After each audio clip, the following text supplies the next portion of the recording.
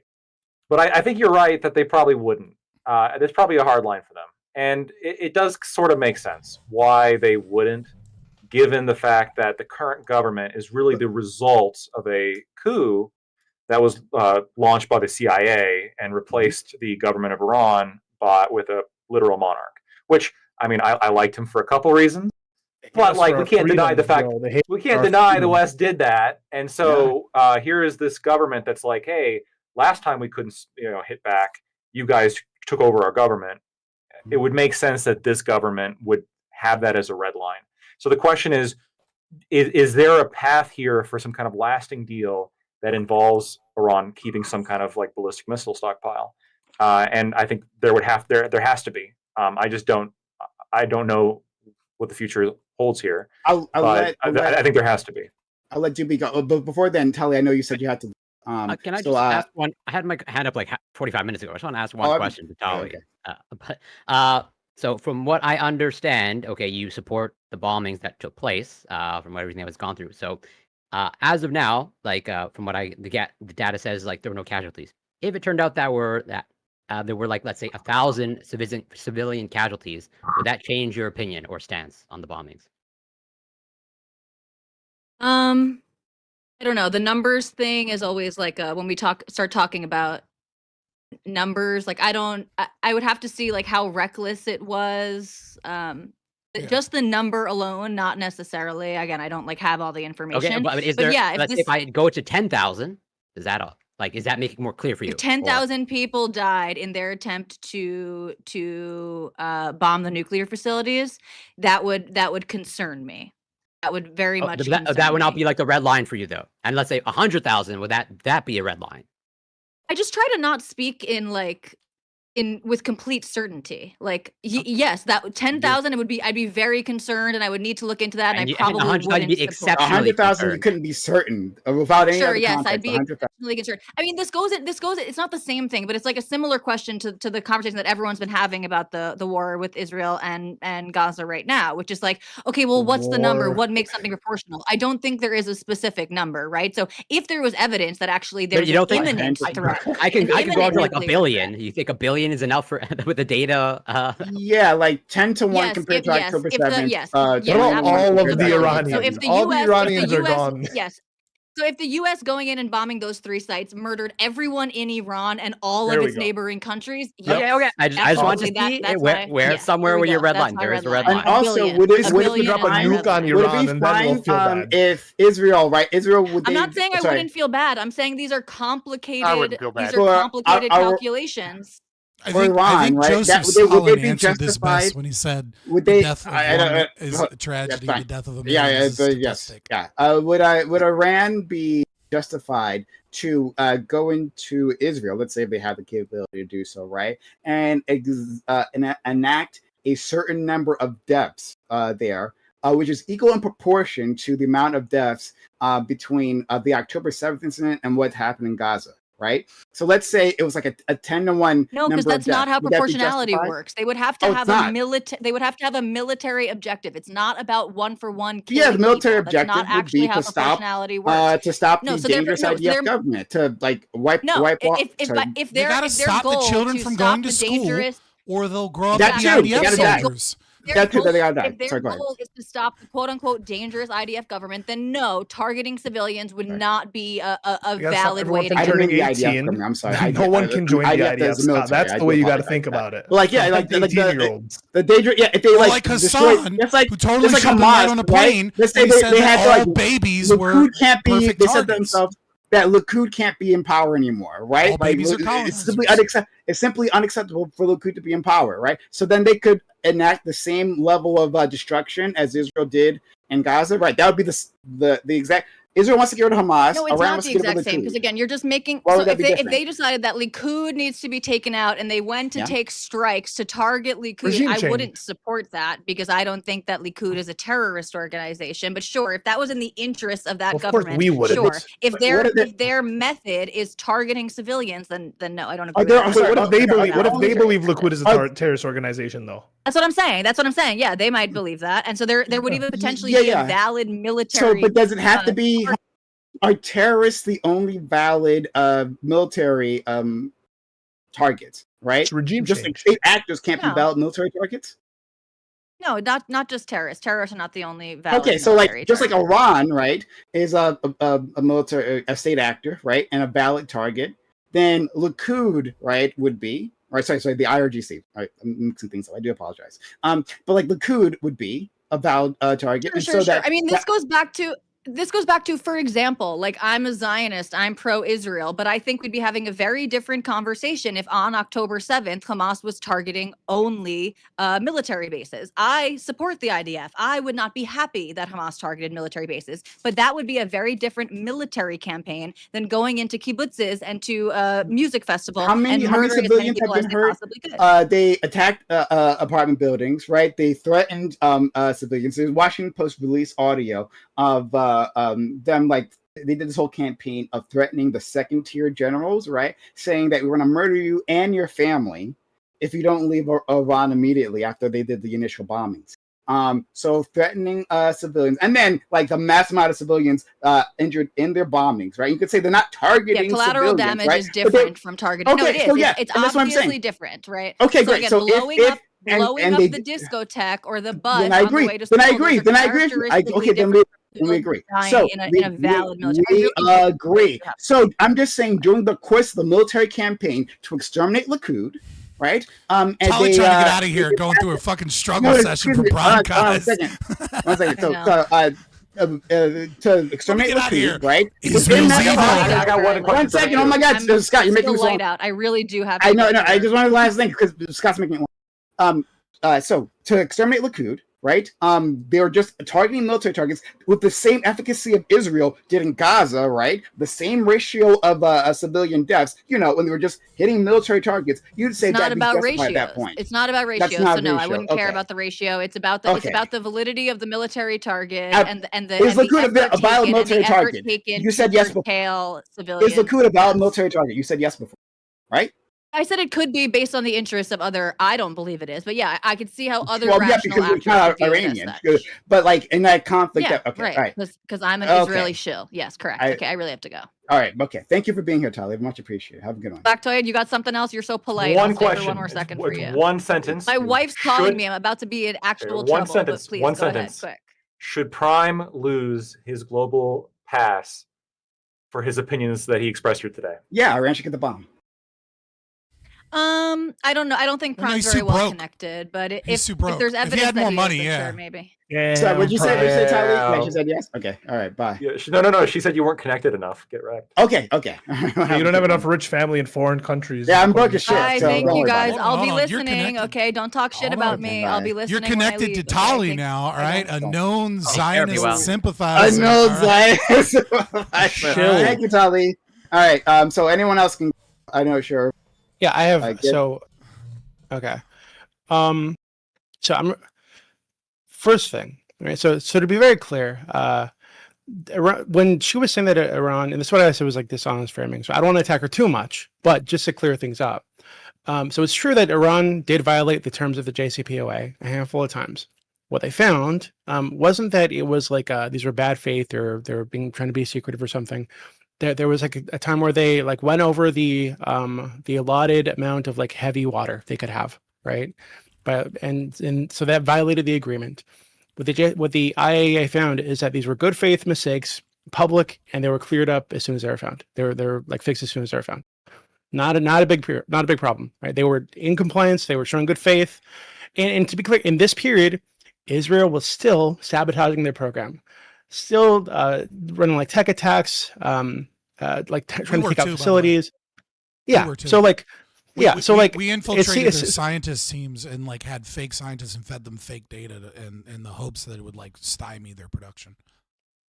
Yeah. So like that to me tells me that it's what we are doing, what Israel's doing, isn't really tied to whether or not they are in compliance or whether or not they're building a nuclear weapon or whether or not they're getting inspections. It is just this fucking drumbeat, never ending to push us toward war with this fucking country. Likely because it's part of that fucking was a 7-country list that that one general saw after 9/11, right? This has been on the books for a very long time. No, it's because they trade oil out of the US dollar. That's why. Yeah, that too. That's another. Yeah, I agree. So I don't think that the nuke thing is even like why we're actually doing any of this. I think it's a total misdirection. I think this idea that they're close to it or they're building it, I don't think there's any evidence to support that whatsoever. I absolutely do not trust the Israeli government to have that information. I 100% think they're lying. Absolutely think they're lying. And I think that this is like, I don't know. I was gonna. Is there any more I wanted reason to go to off on- trust the Iranian regime? I mean, just for the record. I mean, I feel like everybody Yes, is likely actually. a liar here. Why do you Hold think on. that So, they're yeah, more so I agree. trustworthy? So this is why I said earlier, like I don't trust any world leader just by default, right? But to me, they've demonstrated more good faith than the United States and Israel. They signed the JCPOA. In that period, they complied. They did everything that and the JCPOA, to be clear, subjected them to far more intense inspections, far more intense requirements than the Nuclear Non-Proliferation Treaty, which they're also a signee to. They signed on to that in the fucking the 70s or some shit. So like they even more intense inspections and requirements than any other nuclear powered nation on the planet, and they complied. And again, when this latest round of negotiations started up, they were willing to give up that stockpile that everybody's afraid of. They said this in fucking April. Our intelligence committee said that they were willing to do this in 2024. Right? So like everything to me is pointing to they actually just want what they're saying, which is civilian use for like medical research and energy. That's what they actually want. This is what everything has been telling us for fucking decades now. And what's happening is we're ignoring that, and we're leaning on the fact that they're Muslims and they're like some kind of theocracy, and they're scary, and they don't let women wear whatever they want, and they don't like the gays. We're leaning on this shit to push this propaganda to get people to be okay with the war. So the answer. So a second before you respond. Sorry, before you respond. 2 super chats. Alexander Wynn. Thank you for hitting us with hitting me up with the super chats, even though clearly you disagree with me. So I appreciate you still doing that. But send 2 super chats. First, $10 super chat that says, "Why are you guys," meaning I guess me, and maybe Ali. Why are you guys acting like terrorists? Doesn't have a specific definition. Terrorists are not just whoever you don't like. I agree. Right? He agrees. They also have to be brown. And Muslim. Yeah, so like I agree Farsi, that Arabic, or there's a definition. One, the definition it's a political tool. Once the definition is a loose in of itself, right? A person enacting violence, right, to get some sort of political change, right? Yeah, that's a loose definition, and which can apply to a lot of people any which way. But even if you imagine it's strict, right, and imagine it designates a certain type of person, what Duby just said is absolutely correct. It is a political tool because how we use it. Right? The type of violence that the Americans enact, the Israelis enact, and not just them, governments all around the world, right? The type of violence that they enact for political reasons never gets called terrorism, right? But for some governments, the dislike governments like Iran, right? That's absolutely terrorism. Well, of course. Well, when the U.S. like bombs a wedding party, right? Well, see, that's just an accident. That's not terrorism. Why would you think it's terrorism? That's so weird, right? I mean, when we slaughter civilians, right? When we cause massive exodus in a refugee crisis, that's not terrorism. Why would we call that terrorism? It's weird that you're calling it terrorism. You must be a terrorist sympathizer to be thinking that. No, but when Iran does it and blows the school bus, like Scott correctly said previously, right? Well, that's definitely terrorism. Why would you question that? Well, of course it is. Right? Well, so, like, I would agree. I would agree the one is terrorism. I would agree the one is terrorism. That's true, right? What Iran did was terrorism. But, like, to not apply that to what the Americans are doing now, crazy to me. All right, second super chat. So hold on, to that super chat. To that super chat. Hold on. You can that's not an appropriate answer, right? Oh my God! Respond when I get the second super chat out. Oh my God! But you know that's a bad faith. I'm not going to throw you. I'm not going to throw you out the panel. You can $10. You guys are missing the real question. How does this attack connect to Project 2025? Okay, I hope that's a true question. Sorry. There's no disparate impact theory if we get rid of all of the demographics that could have disparate impact. Juby, Scott, and Gibbs. Or maybe Gibbs had his hand before. Well, just finished. Okay. I'm sorry, Gibbs. Yeah, I mean, I'm okay with going after Scott. I think he was asking earlier. I got it. Okay. Let me go back to Gibbs. Gibbs had his hand up. Let's go to Gibbs. Yeah. So real quick, I just want to give one closing. Be well, Lacto. You're amazing. You're great. Thanks. I just want to say in closing, I'm pretty excited that this panel today has come to the conclusion that if I decide to start funding a bunch of Texas nationalist organizations and we start developing nuclear weapons tech, that the United States government shouldn't put me on, should not be able to take me off the priority pass list. And it's totally justified for me to do that. And it's absolutely unreasonable for them to do that because it's a violation of my rights to have Second Amendment, my security. Yeah, my Second Amendment. Yeah, my First Amendment, Second Amendment rights. It's outrageous. It's abhorrent and whatever. And secondly, fuck Iran, bomb the shit out of them. We need to take it over or just let them fall apart on their own after we take out their leadership. And then, you know what? I think I'm pretty excited for this. This is my prediction. If we take out their leadership, we're going to create a new utopia for the Kurds, and the Taliban's going to take out a nice portion of them. And you know what? Maybe we can ally with the Taliban against Can I ask you a question? The Russians. And one last thing. Pakistan nominated Donald Trump for the Nobel Peace Prize, so we should all applaud Donald Trump and his excellent peaceful leadership. Yes, what do you got? Gibbs. Well, like, if Iran, like, and this is just an honest question. This might sound like a troll question, but it's not. If Iran failed to like chaos, right? Like turn to another Libya, like a failed state after we like tried to did a whole bombing campaign regime, right? And then from there, we started launching terrorist attacks because, who knows is in charge now, ISIS or whatever the fuck, different factions, right? So launching terrorist attacks against the homeland, right? And then as a response to that, that required further action, right? So Americans are going to be getting blown up here in the States, right? This requires a response from America, a military response in Iran again, which would then raise the profit, right? Raise the stock prices of military providers, right? The military industrial complex. Would you be happy because you'd be making more money? Well, I'll tell you one thing. It'd be a yes and no situation. Yeah, everybody's always gonna be happy when they make more money. But I'm so glad you brought up in America situation, because now, guess what? We've now heard from the left. They understand the need for the secure borders, and I never want to hear any more complaints about the need for secure borders. I get sleeper cells again. If we have the secure borders, we don't got to worry about the sleeper cells. Yeah, we don't got to worry about sleeper cells. It's pretty simple. We're not going to have to worry about the terrorists. I mean, I think it's pretty self-explanatory. So yeah, I would be sad if Americans died, and I would be sad if we had to get more involved. But I guess I could cry with $100 bills. I mean, you might as well hope for the best and pray for the worst, or whatever. Pray for the best and hope against the worst, or whatever kind of thing. Yeah, something like that. You got it. Sure. All right, guys, y'all be good. For the best, prepare for the worst, brother. Yeah, there you go. Let's go to our friend Scott and. I'll answer your question differently in that line of thinking. If Iran was to collapse because the IRGC lacked the power and factions started fighting, you would hear conservative Republicans for the next 20 years talking about how regime change wars don't work and how they're unsuccessful.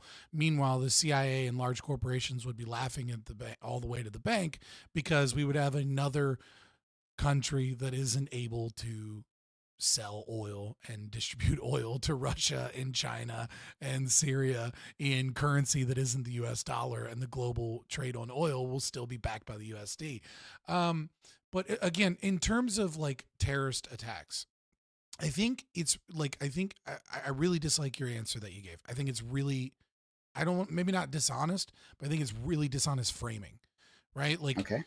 What distinguishes terrorism from acts of war is the intention and the target. And you correctly identified the target, right? Which is, bombing some wedding somewhere and killing a bunch of innocent people at a wedding is without a doubt, I would say, kind of like an aspect of terrorism. But what makes one terrorism and not the other terrorism is the intent. And you kind of brush it off like, oh, it was just an accident. Well, I do think that, we do a paltry job of investigating and having those investigations public.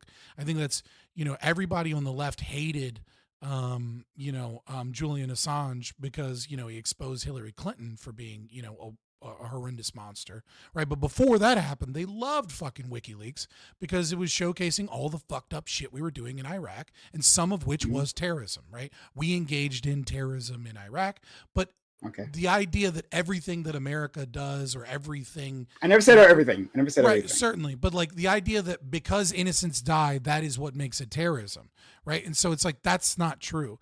And I think the best way to showcase the distinction here is, and it's a question that I think a lot of libertarians struggle with because they don't want to bite the bullet, which is, if someone is holding a hostage at gunpoint, are you allowed to shoot through the hostage to kill the person? And many libertarians or peaceniks and things like that will say, well, no, that's evil.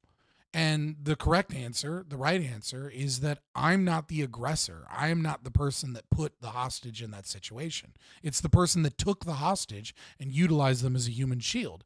And so I'm obviously within my rights in my own self-defense or the defense of my property to shoot through a hostage. Now, if I have a gun and I'm a fucking excellent marksman, and then I have a grenade and there's a bunch of hostages near them, and I choose to use the grenade just cause, then we have a different equation of whether or not I am a terrorist in regard, whether or not I am an aggressor, right? Because I had a perfectly viable and reliable means of getting rid of that person with less loss of life, and I chose the bigger loss of life. And so we can look at Israel's strikes and we can compare them, and some of them are absolutely perfectly fine, right? Some of them, like, like when they attacked the Iranian scientists and, put the Hellfire missile through the apartment window and only blew up that apartment. Like, that's a very clear targeted attack against a specific individual to do everything that you can to minimize casualties. And then there's times that they've used roof knockers in Gaza. And then there are times where they tell people, go to this area, they will be safe in that area, and then we bomb that fucking area. And it's like, okay, you had a lot of options in the way that you decided to blow up this building to get rid of Hamas, and you chose the one for whatever fucking reason that killed a lot more innocents. Like, that makes you, like, that's not, you're out of the domains of like justifiable action within war and in the domains of just indiscriminately murdering people. Would you say, and I'll get to you, Dewey, because add something. Would you expand this definition a little bit as well, to say that other actions, even if it's not like direct violence, if you starve at people, right, to demotivate them, it's political purposes, to demotivate them so that they perform an action, maybe like leave an area, would that be terrorism to you? I don't know what the right answer with that would be. I mean, like, maybe I don't have a good answer, because like it's not a single action, right? It's a repeated action over a period of time that feels like a whole host of other bad words. Maybe not terrorism. I don't know. But maybe not terrorism. I can't say. Okay, that's fair. That's fair. Dewey. So I want to, I think mostly agree with Scott. But so I agree that the intention and the target matters, right? That's like kind of the distinction here. So I'd encourage, was it Alexander Wynn that made that the super chat? I think it was him. Yep. I just encourage you to like consider so look up the AI programs that Israel's been using in Gaza, right? Lavender, the Gospel, Where's Zaddy? These programs, where they found, and this is coming from people within the IDF who've reported that this was their intention when they did some of these bombings, not all of them to be clear, but some of the bombings, is that they identified power targets, including apartment buildings, that were sometimes full of civilians. Sometimes they would do a knocker before, but not always. The roof knocks were not standard practice from the start of the war. They would bomb this apartment building with the intention of putting pressure on the civilian population to then put pressure on Hamas, to turn on Hamas. And they did this a lot, right? They identified civilian infrastructure and civilian residences all over Gaza they could do this to, including, again, apartment buildings.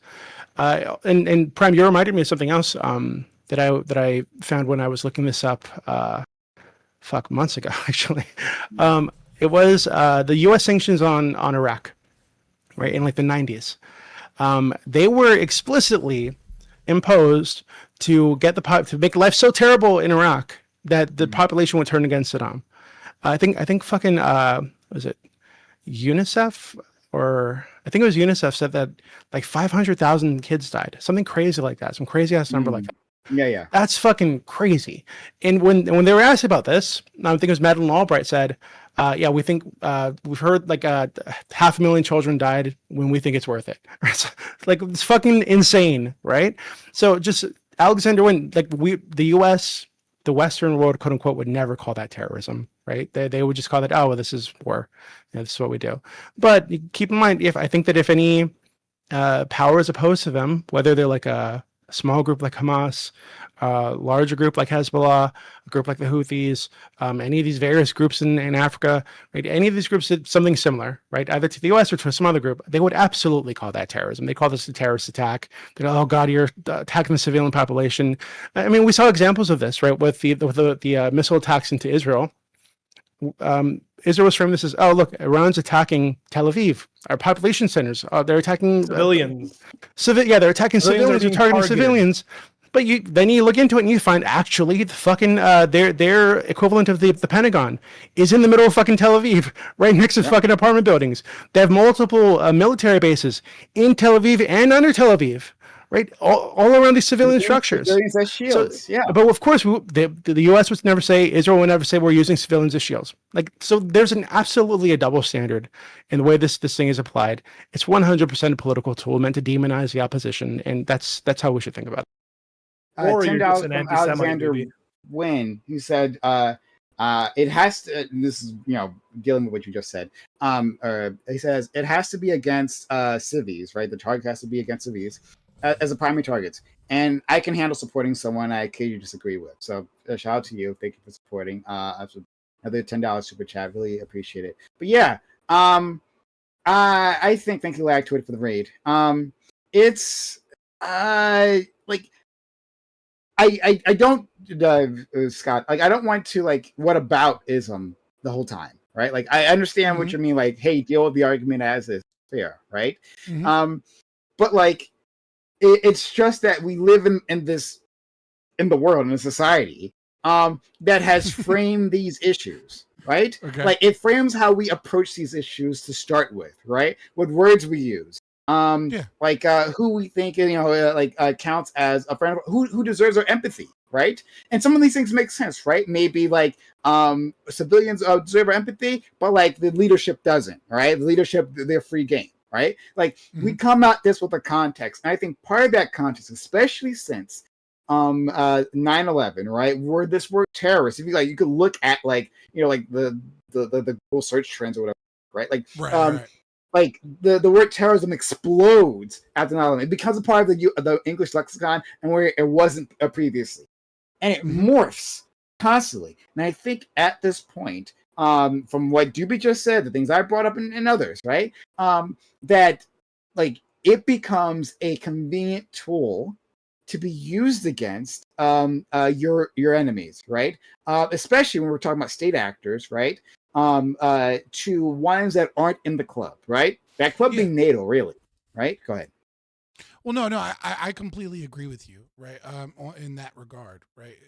I took issue with some of your, language, oh, it's brown people and shit like this. But if you're cleaning up the argument as a means of, it's a postmodernist argument, right? Like it's really more like Lacan, right? Like the use words that we use to describe have an impact on the the ways in which we feel about things, and the limitations of the language do so as well. But like I don't disagree. Like if it makes you feel more comfortable, right? Americans' attack on Nagasaki for sure is a terrorist attack. Americans' bombing of Dresden is for sure a terrorist attack.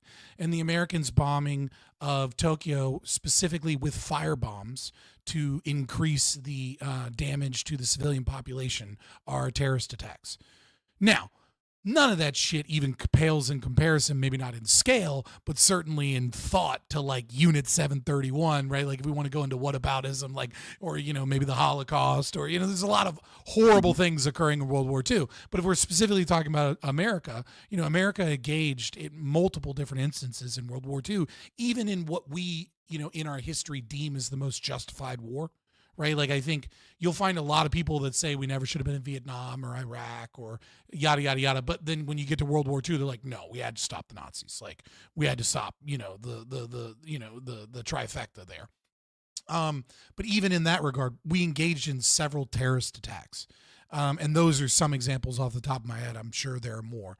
And so, like, I agree with you that I think there's another side to this, right? Which is before 9/11, the culture of America was very blasé about foreign policy, right? I think a lot of it is, like I remember I was young but old enough to be watching, the news and engaging in politics at a low level, and I remember, there was this mass confusion of why we were attacked.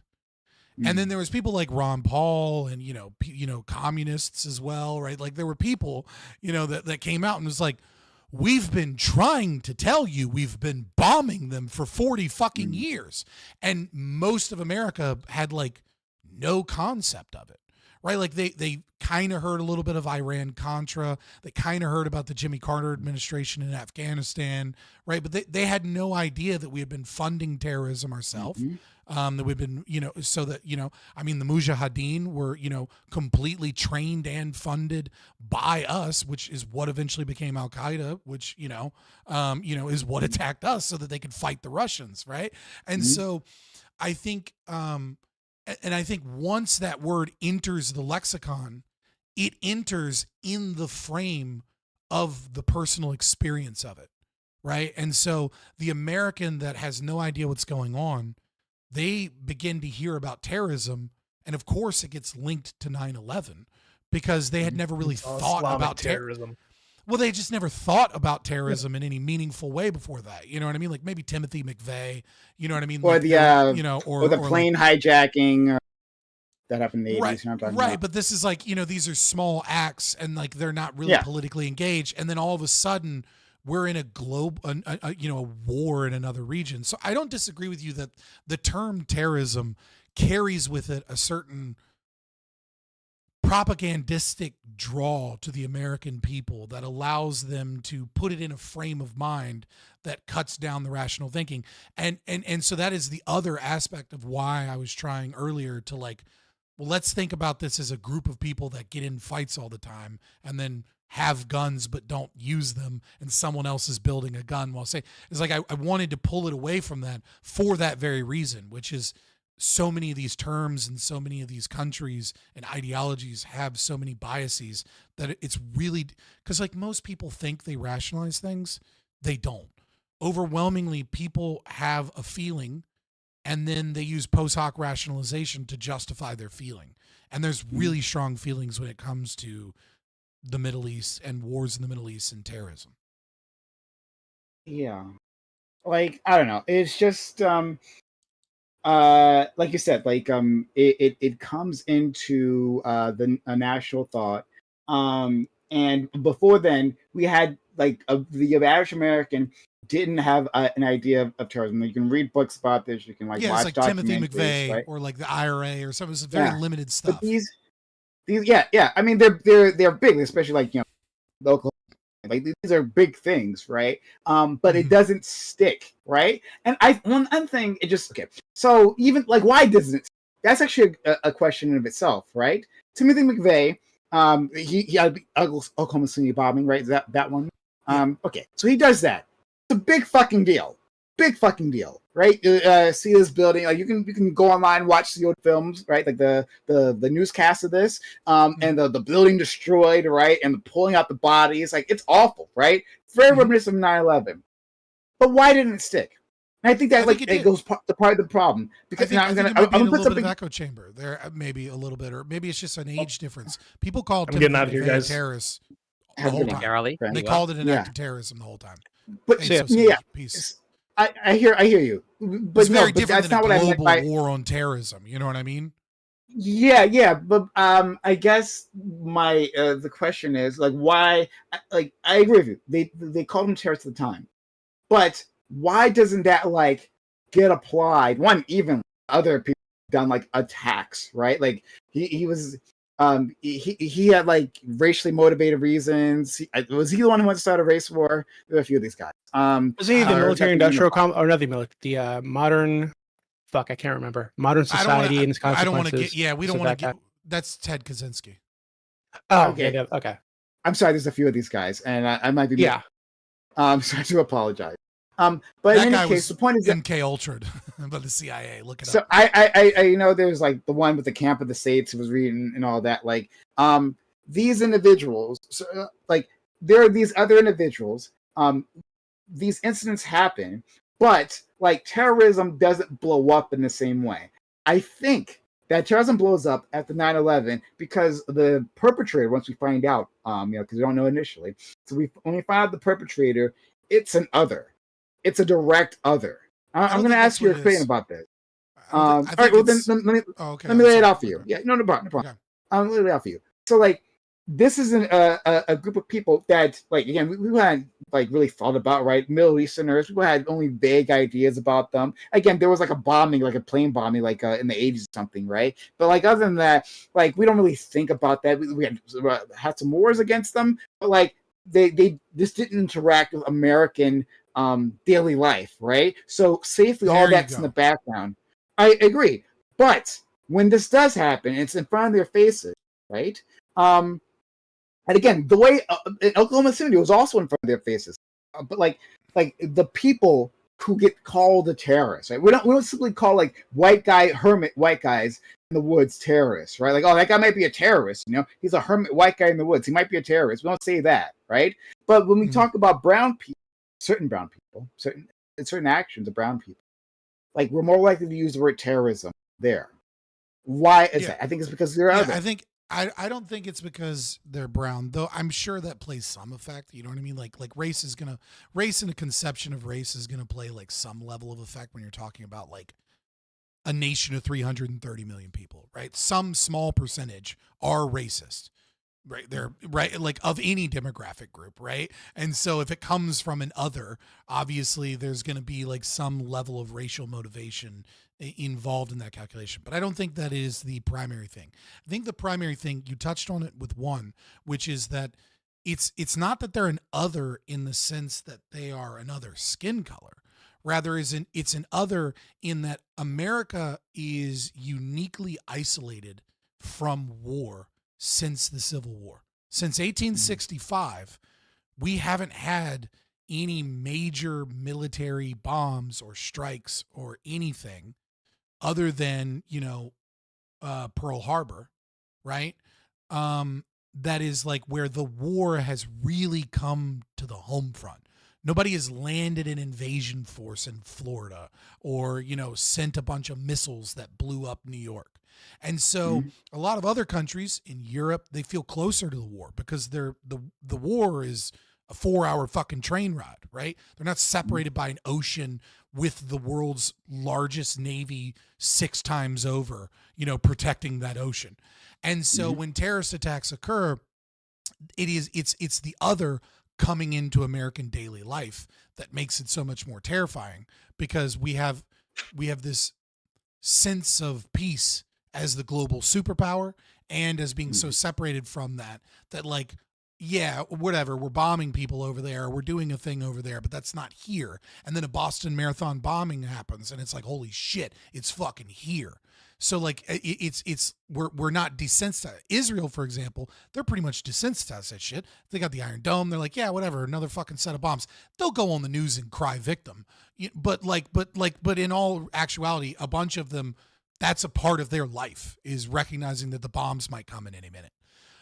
We just don't live in, and that's true of a lot of Muslim nations. That's true of, Eastern European nations, like you're not going to meet Bosnians, right? That like, they don't have the same mindset of war that we would have over here in America because we're very isolated from it. And so I think the difference between a homegrown terrorist that is tied to like an ideology of, let's say, white supremacy or, anarchism or, IRA, maybe not IRA. IRA is a bad example. I'll set that one aside because that would be different. But like ideological terrorism that may or may not get help from the FBI, setting that aside, right?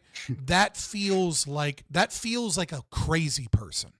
And so we'll still call it terrorism, and we'll still call it a terrorist attack.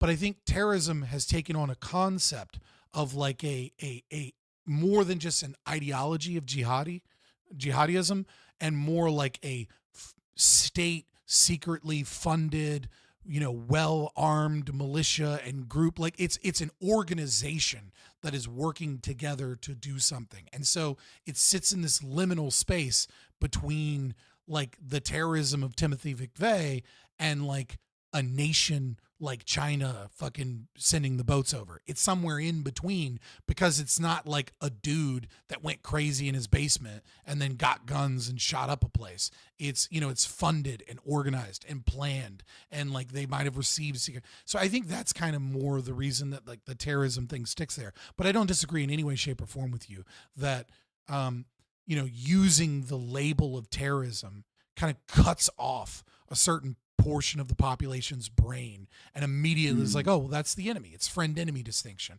And they use, we use in war, they teach soldiers often, they give enemies labels, and they give them labels because it's easier than thinking about them as humans, right? Oh, they're insurgents.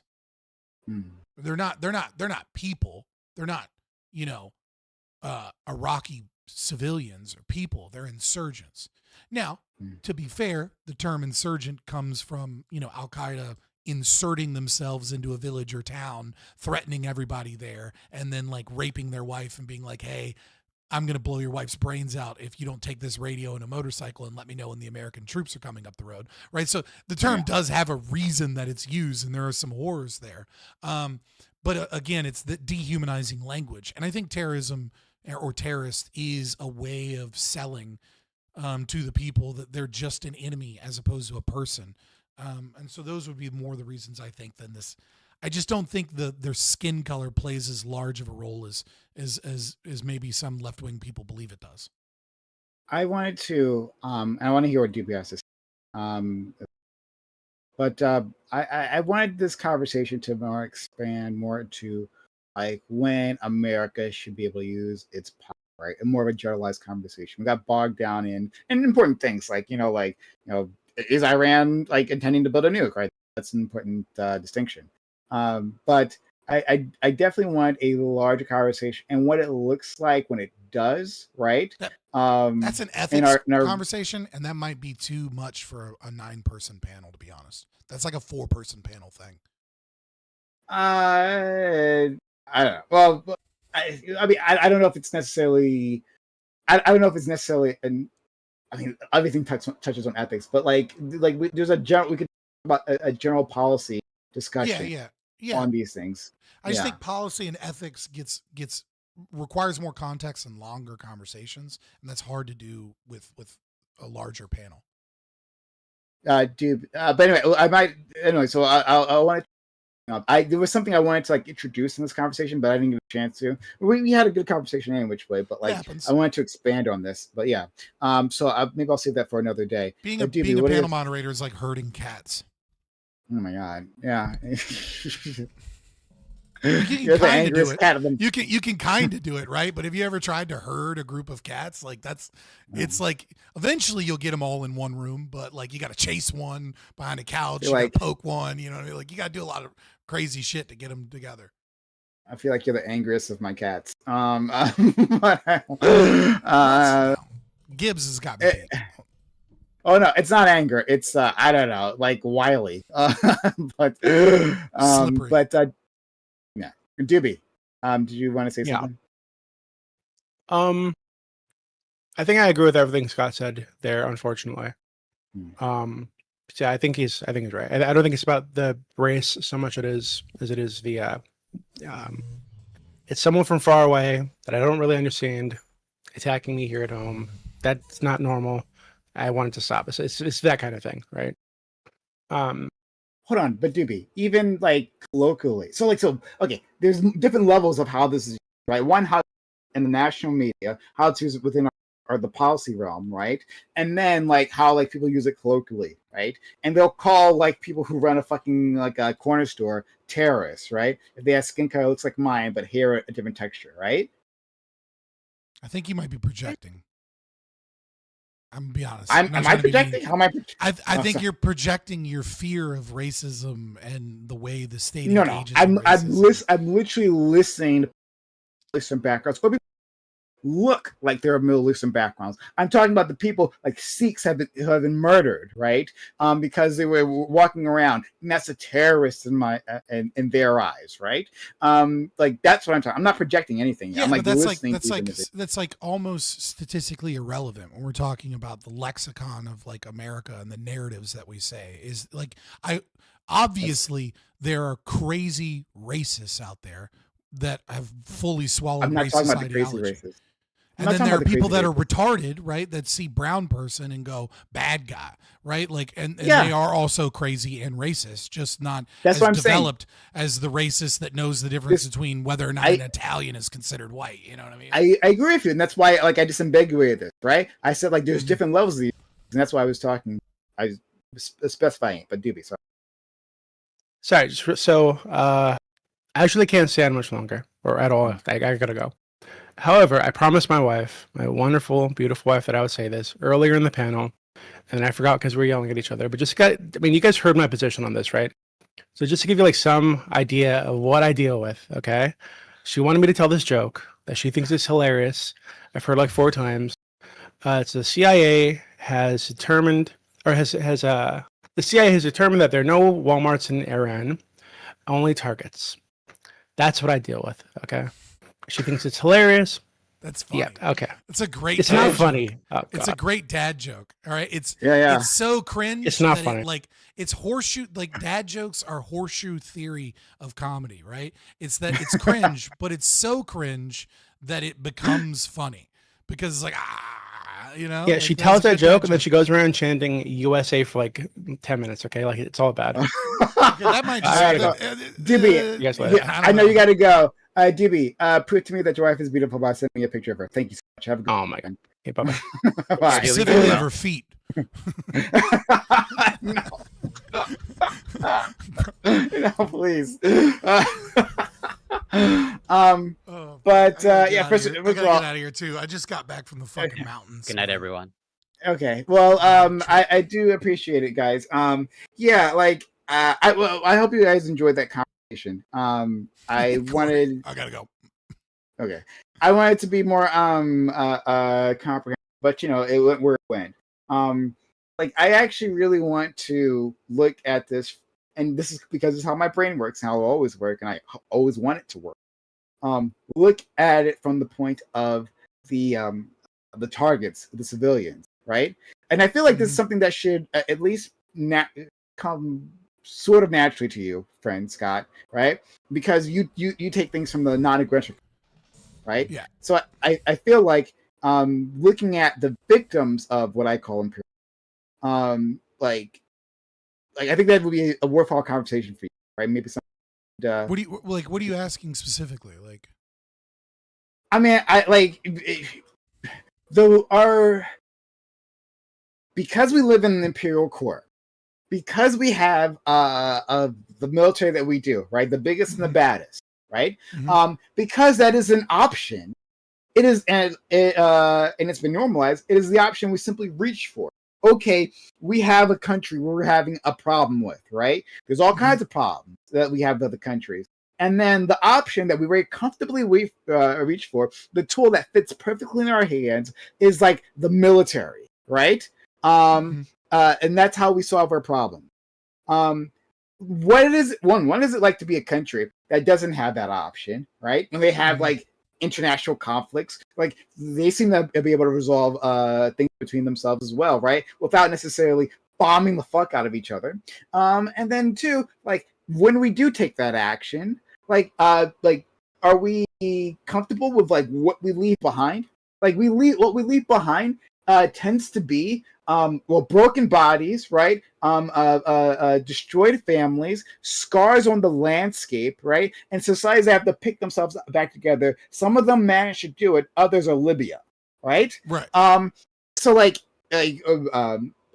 should we change our policy as to how we handle these, right?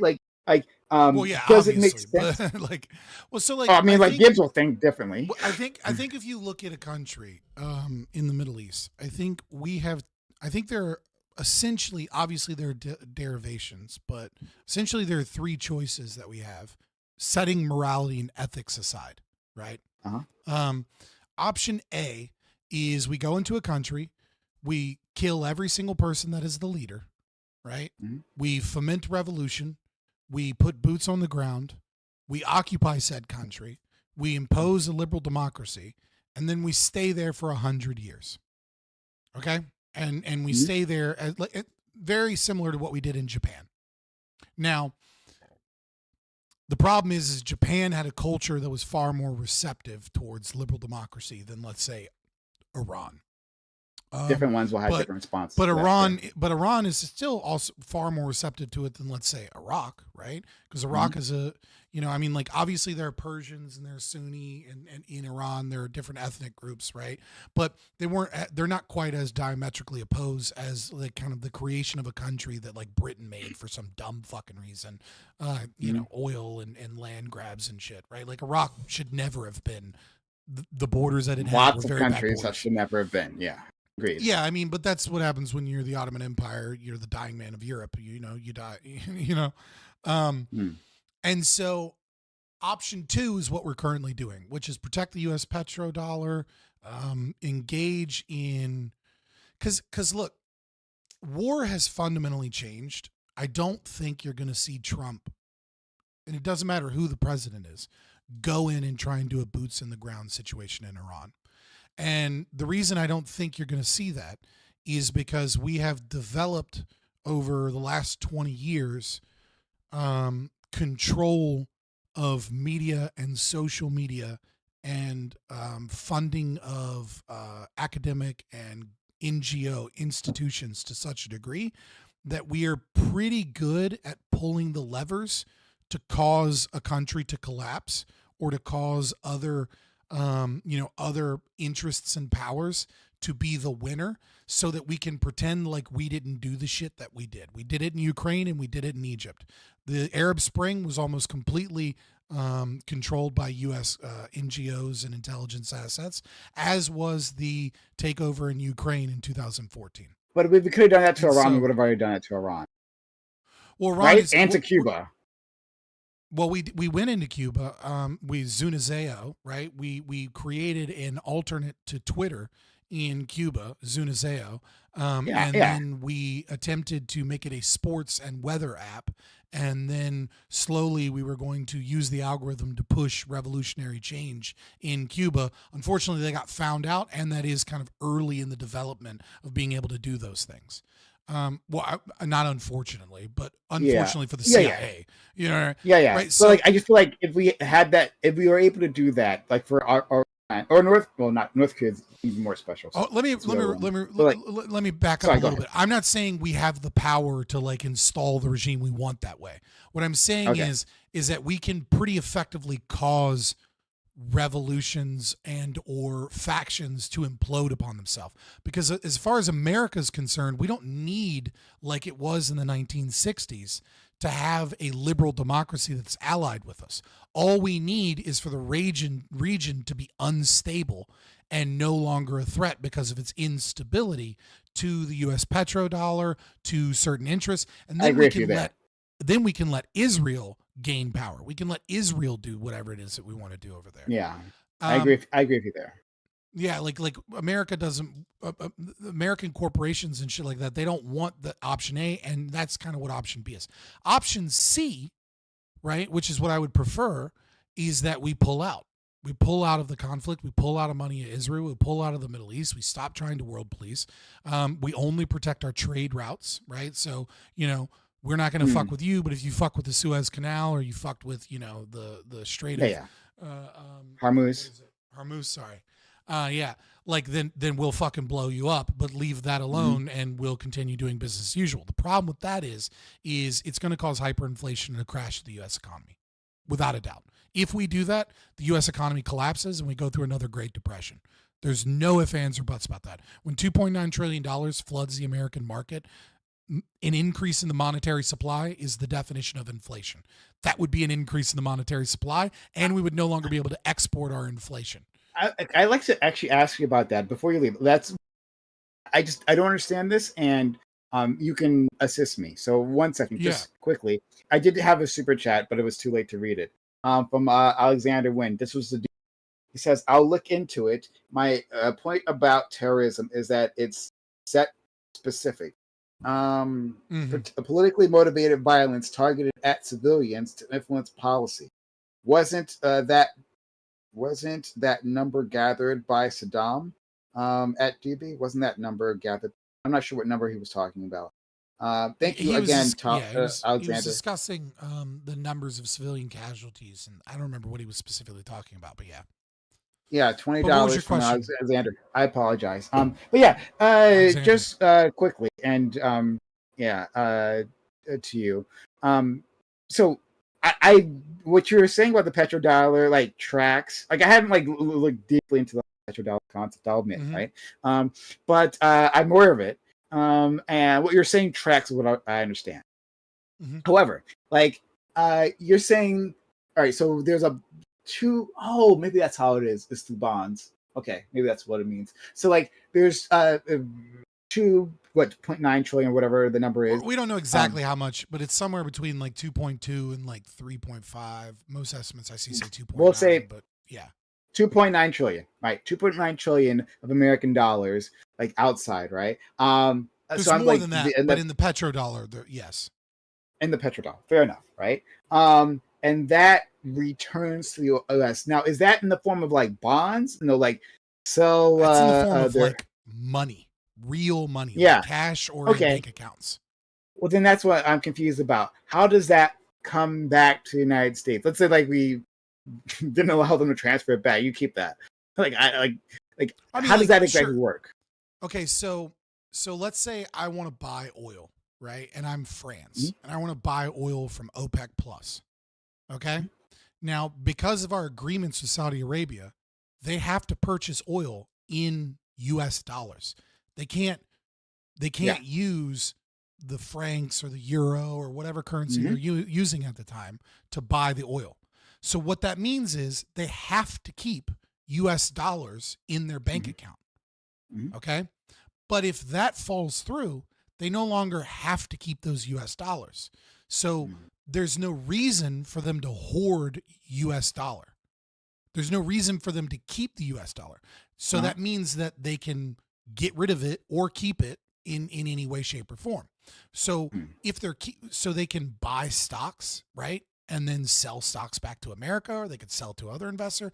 But basically what occurs here is that if the US dollar, if we, let's say we kill a bunch of chickens because of a chicken flu and the price of eggs goes up, right? And then the value of the US dollar is affected by the price of eggs for whatever reason. And it's an extreme example, more would have to require, but there's a lot of interactions in the economy.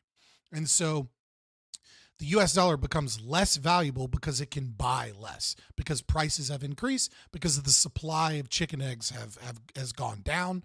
And so the US dollar, like what a dollar is worth, is less worth.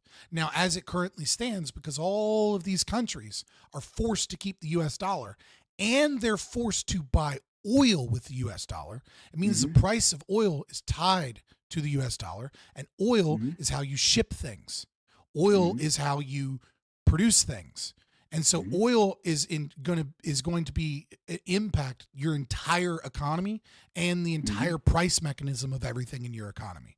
Because if oil prices go up, it's more expensive to ship things and it's more expensive to produce things. So obviously, now there's a whole nother element that I don't want to get into, because then we get into like the speculation, and like more money is actually invested in oil and speculation than in the actual buy and selling of oil anyways. But that's another story. I'm trying to keep it simple, but that applies to the petrodollar too. I don't want to get too nerdy, right? But so basically, the moment that we just start trading oil in any currency is the moment that these countries don't have to hoard US dollars. And so that money goes back into the market as opposed to staying in one market.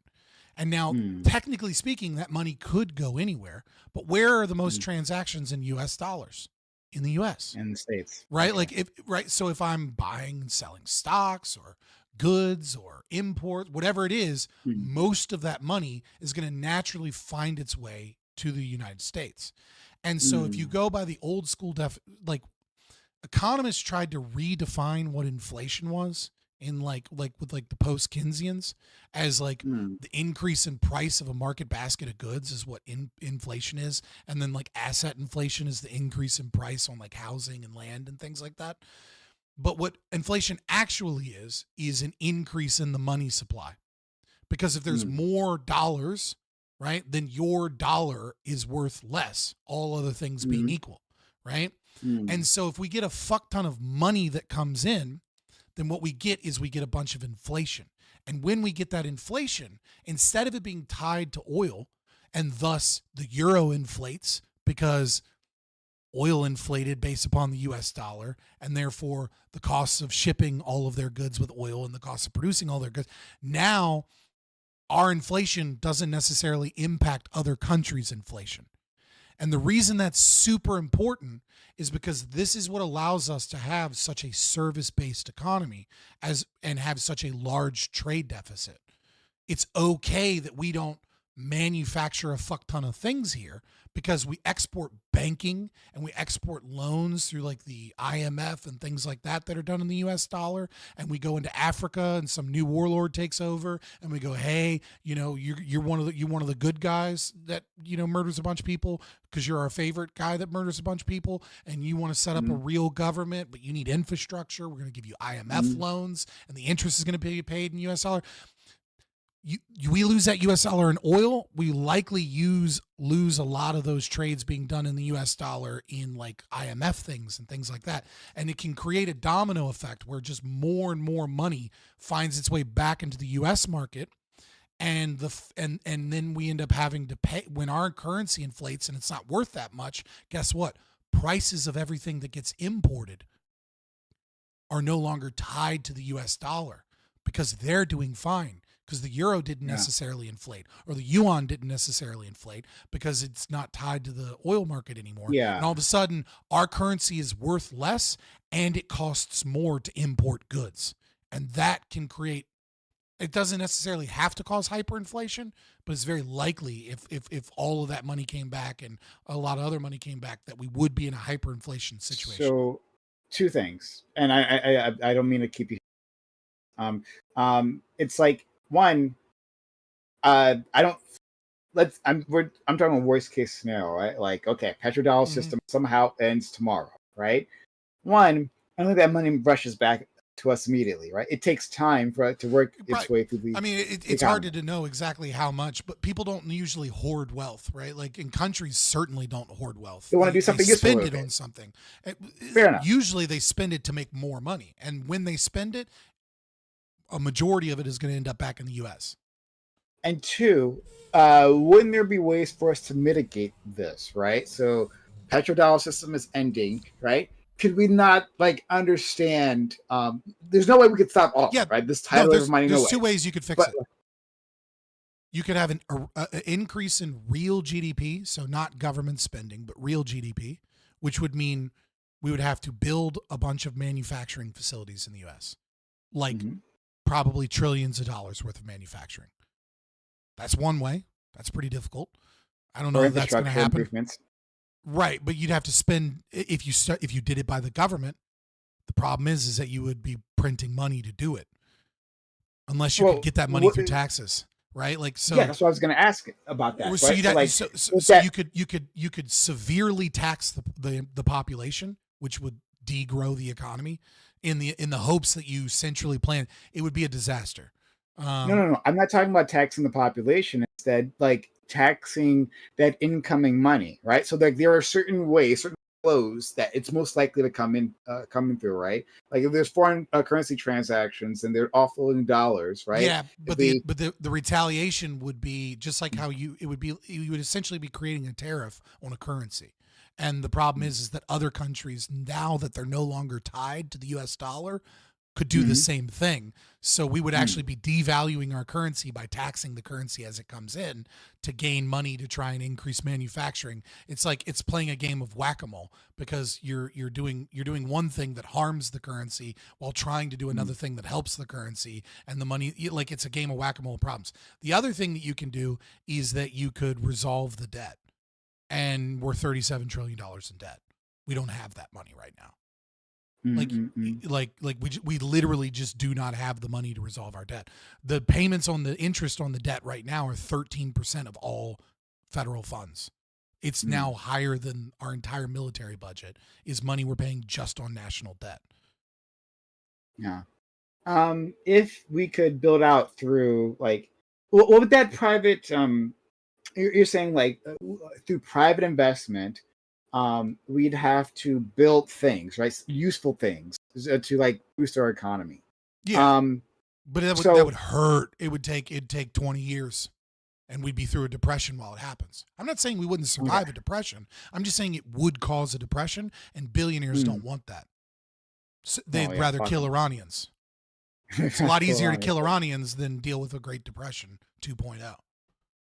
Like eventually the market would resolve and create manufacturing because we'd have to balance back onto a trade deficit, and the investment would, the people that did have money would invest in it, right? Because there'd be good money to be made in domestic manufacturing because, our currency was getting less and less worthwhile. And so there'd be far more money in domestic manufacturing than purchasing things from other countries, right? And so people with a lot of money would lose a lot of money, but they'd gain a lot of it back by investing in domestic manufacturing. And, 10, 15 years later, we could be solvent again.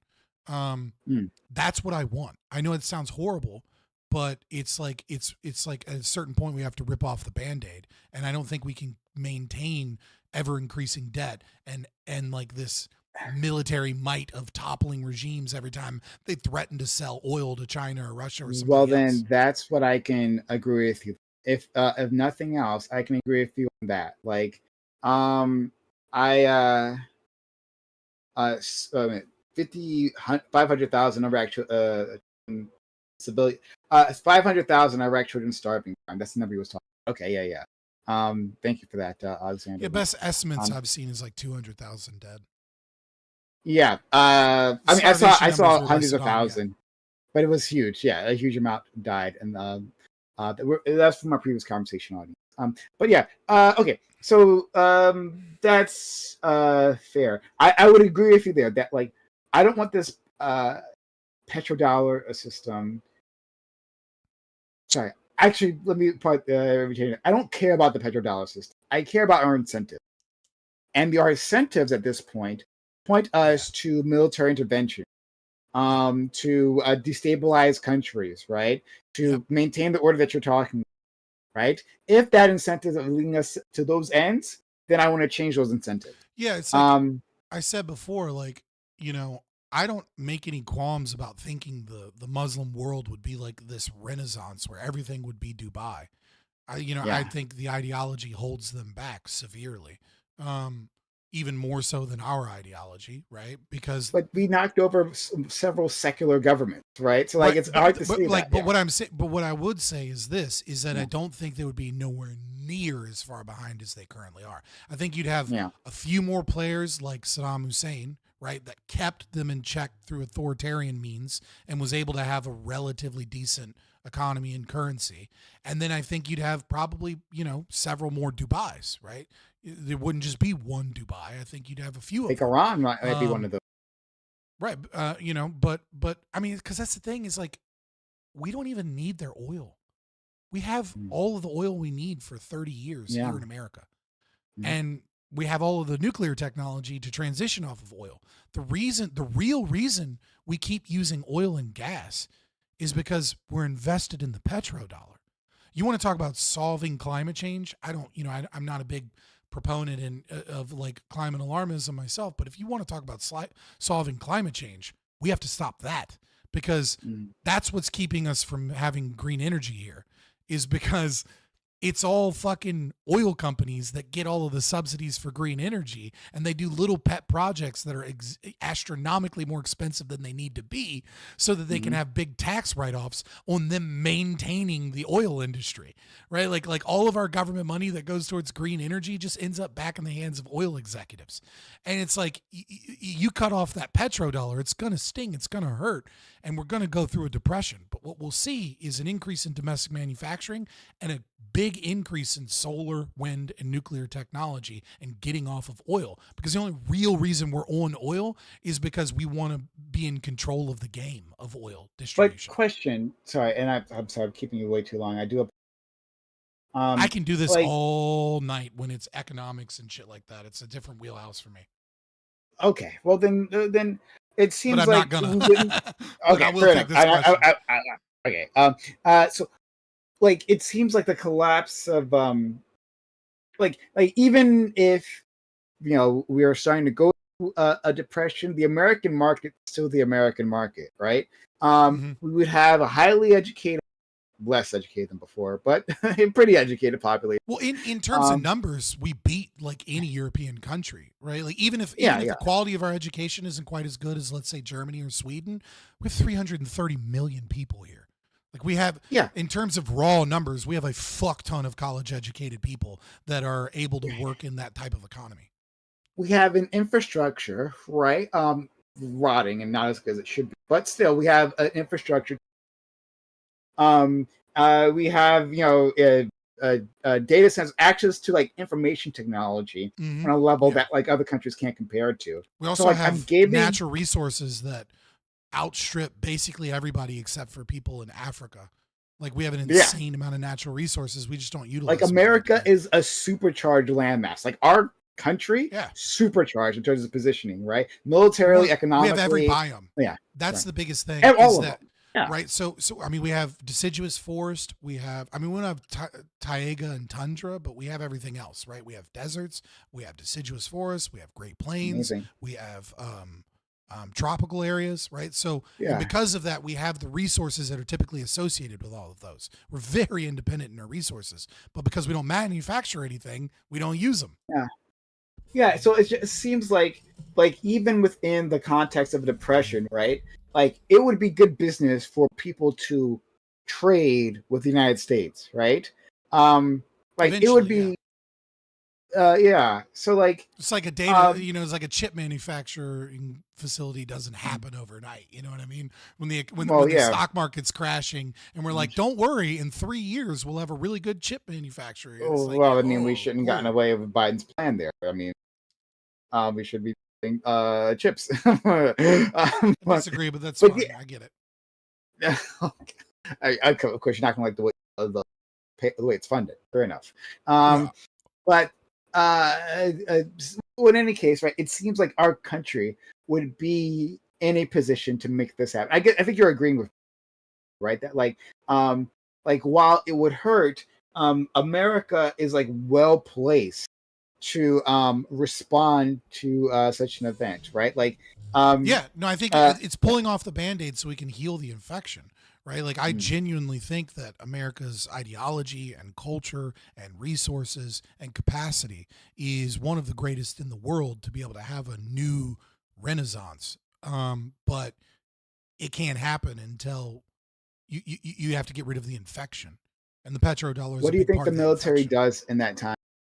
What do you think our military does? What do you think our military does in that time? What's the response? Because this military can tell you market incentives. I can't tell you what fucking politicians with the largest army in the world will do. I have no fucking clue.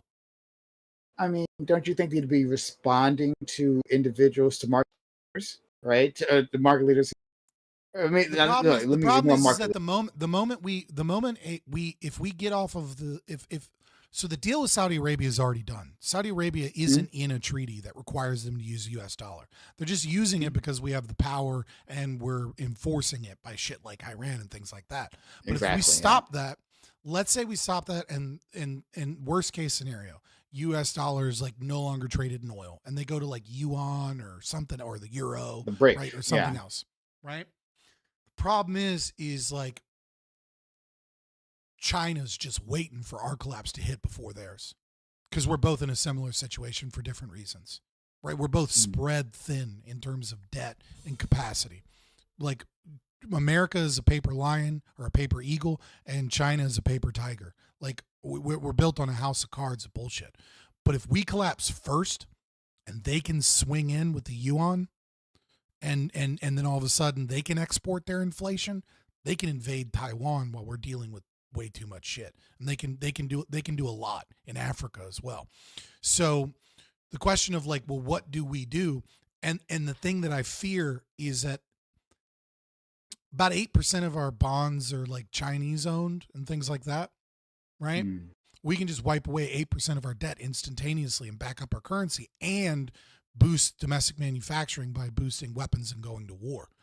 One of the ways that you can solve inflation in the short term and artificially increase domestic manufacturing is to go to war. And so it wouldn't surprise me if we got away from all of that shit just to have World War III with China. So like there's a lot of risk in all of these things. You know what I mean? Like, that's why I don't have the right answers. That was my question, right? Like the military doesn't sit here. We have this industrial complex that wants to do something. And they're as losing in money response, every day we're not at war. yeah, and good business is to just pick a person to fight, and China would be like, we'd have every reason to fight China at that point. It also shores up domestic problems, right? So if we hit a Great Depression, people are going to start rioting. Okay, but if China invades Taiwan and we go to war, all of a sudden, what can you do? Uncle Sam needs you. All of a sudden, we get together. Rosie the Riveter has women in factories while the men are getting blown up in the fucking in the South China Sea, yeah, now the Philippines, named the South again. American Sea. You know what I mean? Like it's an easy way to deal with civil unrest is to go fight a major superpower. And so, like, I don't deny that there's a huge risk that if we do that, not only do we face economic collapse, but we also could, because like it's a house of cards, and we're at the top, making sure it doesn't fall down. And when it falls, it's chaos. And when chaos enters, a whole bunch of power players are going to want to fight to be at the top of the new pyramid that gets built from the rubble. So last thing, just a super chat. Alexander general do well with your Great Depression. Yeah, I think the general. I mean, I don't know if it'd be 20 years, but it would be a significant depression. That I don't know how. Like, I'm curious what a society that has abandoned manufacturing have. Yeah, almost it's across really the hard board, to know. I mean, like does that. typically depressions last 10 to 12 years at most. But that is just a historical thing about a completely different economy. It's like there's really no way to know. And of course, what the government does is going to deeply affect it. You know what I mean? The Great Depression lasted so long because we instituted socialism under FDR. Like if FDR hadn't have instituted so much socialism, almost every economist, except for like severely left-wing ones, agree that he extended the Depression. But then it also depends on how you define the Depression, right? So some people claim that we were in a Depression until 1945. Some people claim that we got out of the Depression by 1936, right? Because it's not like recession, which is like, 3 consecutive quarters of negative or flat GDP growth, right? A depression is harder to define when it comes out of like the gully. So yeah, there's a lot of what ifs, a whole lot of what ifs, but ultimately understanding all those what ifs and all that chaos, I feel like gives people, if at least you understand all of the possibilities, then you understand exactly why when I hear some Republican or conservative pundit be like, regime change wars don't work, it's like, you don't understand the game that's being played by the corporate elite. Like, you just don't get it. Like, you're just lost because you think success is defined by turning a country into a liberal democracy or some shit. And that's not how success is defined. Success is defined by creating devastation and death to such a degree that there isn't a country with enough significant power to go against Saudi Arabia and Israel, obviously. I absolutely agree. I will leave it there. Before I go, just really think about it, right? Just to understand the power that this influence has. Have you ever asked yourself, really, why in the fuck is Saudi Arabia and Israel never really at each other's throats? If Saudi Arabia is funding terrorism, which we know they are, and Israel is constantly engaged in what you may or may not define as terrorism against a host of Muslim peoples and different nations, and America is there in toppling regimes and doing things like that, why in the fuck are the three of us working together all the time? Why is it always one phone call and all of a sudden Saudi Arabia and America are cool again? How does that make any sense ideologically, religiously, politically? It only makes sense under one condition, which is that Israel, Saudi Arabia, and America have a vested interest in the petrodollar. That's it. That is the link. All of our economies and all of our power in the region and all of our political persuasions is all based upon that. Because there's no world absent that where Israel, Saudi Arabia, and America are friends constantly, despite all the other shit and shasty shit we're doing, that we're always a phone call away from resolving our disputes. Okay. I mean, with the Saudi Arabia. Sorry, you cut out with really- Saudi Arabia. What? Oh, I mean, with what you said about Saudi Arabia, it simply has to be the case in terms of Right, because they're ideologically, religiously, and everything opposed They to hate Israel us. in every single way, and against Yeah. us in every single way. And yet, for whatever fucking reason, they'll fund terrorism in Yemen. They'll fund it there, and then we're like, oh, Saudi Arabia needs some planes to do their terrorism, so we sold them some. And if you're living in this bubble that the conservatives seem to be living in, that like regime change wars don't work and liberal democracy, it's like, how the fuck do you square that with the fact that we help Saudi Arabia engage in That's how weird it was terror sold shit? to them. I mean, I can't blame them because it was sold to them. Hey, that's the goal, right? The goal is to create other Israel, right? To create other quote unquote democracy that will spread Western thought, in the region. So that's what they're looking at. But like you said, like it's a misdirection, severe misdirection. It's an effective one. All right, brother. I'll see you around. All right. See ya. I'll raid out to someone, not a girl. But someone, not a girl. But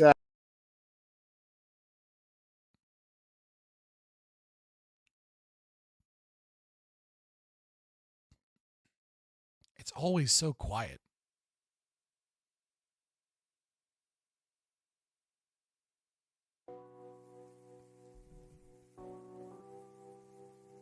Panel over, ceasefire agreed. That was an old message. Oh, my thing is like needs to be refreshed or something. Sawyer, I missed your re-upping. Silence is deafening. Anyone left? Yeah, good stuff, bro. Yeah, I thank you, Sawyer. I missed that at some point when you maybe I did acknowledge it. I just don't remember. But thank you nevertheless. All right, I will be back tomorrow talking about potentially abortion and women's rights and all of that good stuff with Ferry. And probably doing a reaction to James Lindsay debate on woke right. And we may or may not have rhetorically defective come hop in. Depends on whether or not he's busy. So that should be fun. I will see you guys tomorrow. I got to get some food, get some rest so I can wake up early and go swimming and prep for stream and do all the fun stuff. Appreciate you guys. Make sure you join the Discord. That's where you always get the go live notifications. And follow me on Twitter if you want to watch me shit post or do lengthy, well thought out responses to whatever podcasts on Twitter, just because I'm trying to farm some of that clout, I guess. Consider like, sharing, subscribing, and super chats and channel memberships always help out, as does YouTube Premium. I appreciate you guys, and I'll see you tomorrow.